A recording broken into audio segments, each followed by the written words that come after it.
Navigating the Heart. Who is Dragging You? By Ock Soo Park. Chapter 4. Wisdom. True wisdom is knowing your shortcomings. People think that they are good. They may not express it outwardly, but inside they believe, I'm better than others in this. This is due to the insularity of never having met someone greater than themselves. He's going to be a big man in the future, the time of pain caused by that pride. Ki Sung Kim is a man that I know well. He grew up on a small island, and in his village they grow garlic. There was an incident that happened when he was just a student. Garlic is usually harvested during the early summer. Early in the summer of that year, the people did not take the harvested garlic home. They piled it on the curb so that they could carry it away later. However, one day, Ki Sung and his neighbourhood friends stole someone's garlic at night and sold it. The person who owned the garlic reported it, and the police began an investigation. Since it was a small island village, it was quickly revealed that Ki Sung and his 5 friends had stolen the garlic, and they were all arrested. 6 of them were put onto a boat and handed over to a police station on the mainland. At the police station, Ki Sung thought quietly about everything. It seemed as if the punishment would be the same whether he got punished alone or if he and his friends got punished altogether. So he decided to take all the blame by himself. He spoke to the police officer that was handling the investigation, saying, "Officer, to be honest with you, I am the one who said, 'Let's steal the garlic.' I prepared the cart, and I am the one who stole it. I sold the garlic, and I spent the money. My friends just followed me. They have committed no crime." After the police checked to see if it was true, they released the 5 friends and only locked up Ki Sung. Ki Sung was in jail for 3 months. When he was released, he got on a boat to return to the island. He did not know what to do at the harbour because he thought the people of the village would be pointing fingers at him. There was a tractor that was entering the village from the harbour, so he got on for a ride. When he arrived at the village, there was some villagers having some drinks at a small store. They saw Ki Sung and applauded him. The captain of the village gave him a thumbs up and complimented him. "Ki Sung is going to be a big man. I'm telling you, Ki Sung is a great man." He did not know what was going on. He later found out that throughout the village, people had heard that he had taken the full punishment for the crime and that his friends had been released. This turned a garlic thief into a hero. From then on, a new heart settled inside him. I'm going to become a big man. He then began to think that no matter what he did on the island, he could not become great, so he moved to Seoul. While living in Seoul, rather than becoming great, he found it difficult to even eat and get by. But because he thought he would become a big man, he didn't want to do petty things. His heart was high and arrogant, but he had hit rock bottom, and he was hungry. In the end, he became a gangster who lived using his fists, always thinking to himself, "A man only dies once, not twice. This life will end anyway, so let me live it to the fullest." He no longer had anything to fear, and thus he lived a very rough life. One day he received a tip that a rival gang was transporting a large amount of money, so he decided to steal it. With 2 members of his gang, he followed the car that was transporting the money. He blocked the path of the car in a deserted area and started a fight in the field. There were 6 people in the other gang, but they could not defeat the 3 of them.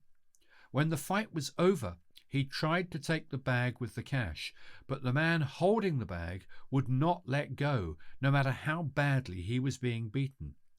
Ultimately, Ki Sung stabbed this man to death, and eventually went to prison for murder.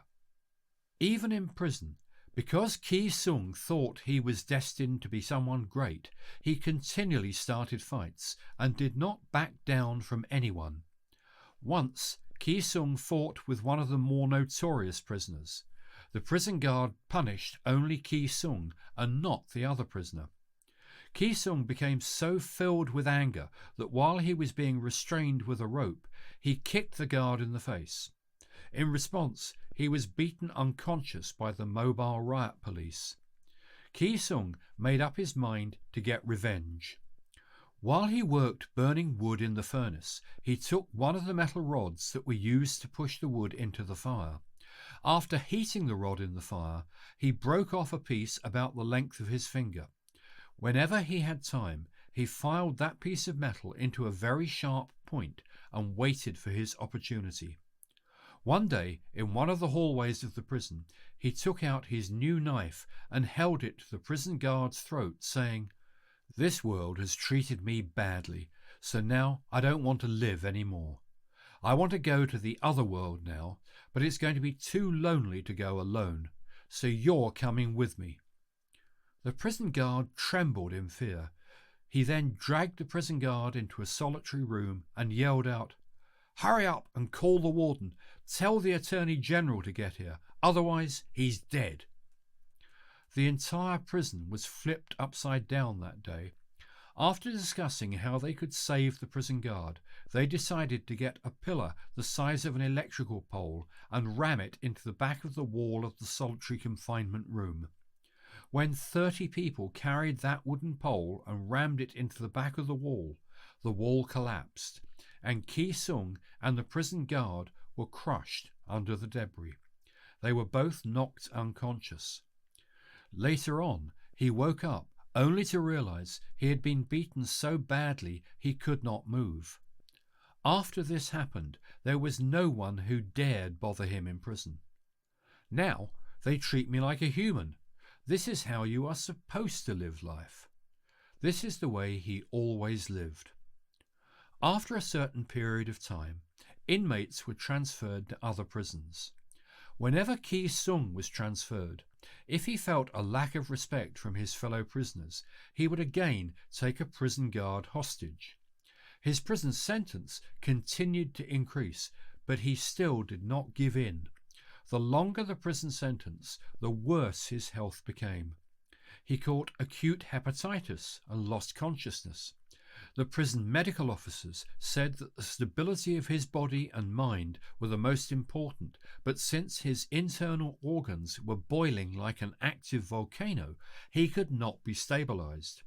As he lay in a small room where he couldn't even stretch out his legs, he would look at the wall, curse, laugh, and cry, and release all his rage. There was a moment when he felt as if he were becoming mentally ill. He had at least been confident about his health, but now that his body had become sick, even though he wanted to fight, he could not fight any more. As he found himself walking through this long tunnel of pain for the first time, he hated himself tremendously. Soon he became afraid. The pain overtook him. He had suffered tremendous amounts of pain, more than most prisoners would have been able to endure. But even that pain did not cause him as much pain as the pain he was going through now. This was a whole different kind of pain. He asked himself, how did I become like this? The fact that he had entered prison at the age of 23 and spent his entire youth in a prison cell finally hit him. He now felt so grieved about his life. Being in there alone tormented him. If only there is someone I could share my heart with, he thought. How great would it be if there was someone with whom I could have a real conversation? His family came to mind, but it was also terribly heartbreaking to think that he would die without ever being a good son to his parents. He had never thought about this before. It was torture for him to imagine that his life would end in this solitary room alone, where he could not be visited by anyone. One day, there was an execution scheduled for one of the death row inmates. The inmate pitifully resisted while being dragged away. When he looked closely, he realized that it was a death row inmate who had fought over a cigarette butt just a day before. This inmate had been so full of his own strength. It was as if Ki-sung were looking at his own image. That's exactly the way I'll be leaving. Why did I live like this? He wanted to turn away from his life and find a new one. Since then, a great change occurred in Ki-sung. He has since been released and is now living a life that is completely different from the life he lived before.